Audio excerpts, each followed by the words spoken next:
Halmashauri Kuu ya CCM mkoa wa Rukwa inaunga mkono hotuba ya Daktari Samia Suluhu Hassan, Rais wa Jamhuri ya Muungano wa Tanzania.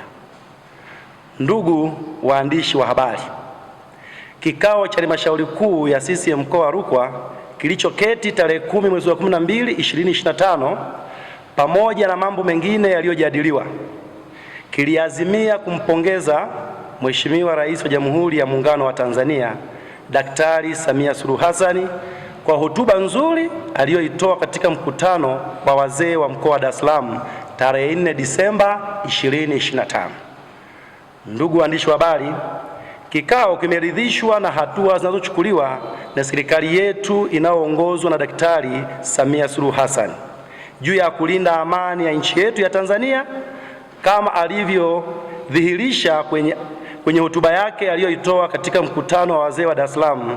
Kwa mantiki hiyo, wajumbe wa kikao cha Halmashauri Kuu ya CCM mkoa wa Rukwa wameazimia na kutoa tamko la kuunga mkono hotuba ya Mheshimiwa Rais wa Jamhuri ya Muungano wa Tanzania.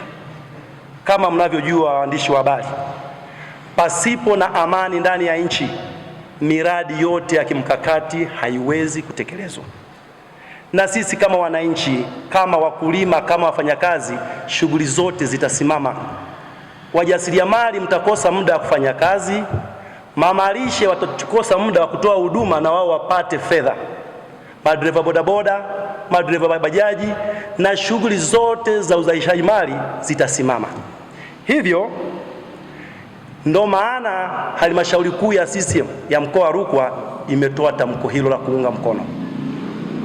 Aidha, Halmashauri Kuu ya CCM inawasisitiza wananchi wa mkoa wa Rukwa kutokukubali kutumika katika uvunjifu wa amani ya nchi yetu, bali wanatakiwa kumuunga mkono katika juhudi za kulinda amani iliyopo nchini, iliyoasisiwa na waasisi wetu wa taifa letu ambao ni baba wa taifa hayati Mwalimu Julius Kambarage Nyerere na hayati Abedi Amani Karume.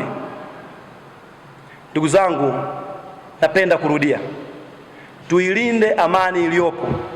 Ni tunu na zawadi tuliyoachiwa na waasisi wetu. Asiwepo mtu wa kutudanganya ndani ya nchi wala nje ya nchi, bali tuungane na Mheshimiwa Rais wa Jamhuri ya Muungano wa Tanzania katika kuendeleza na kuilinda amani iliyopo.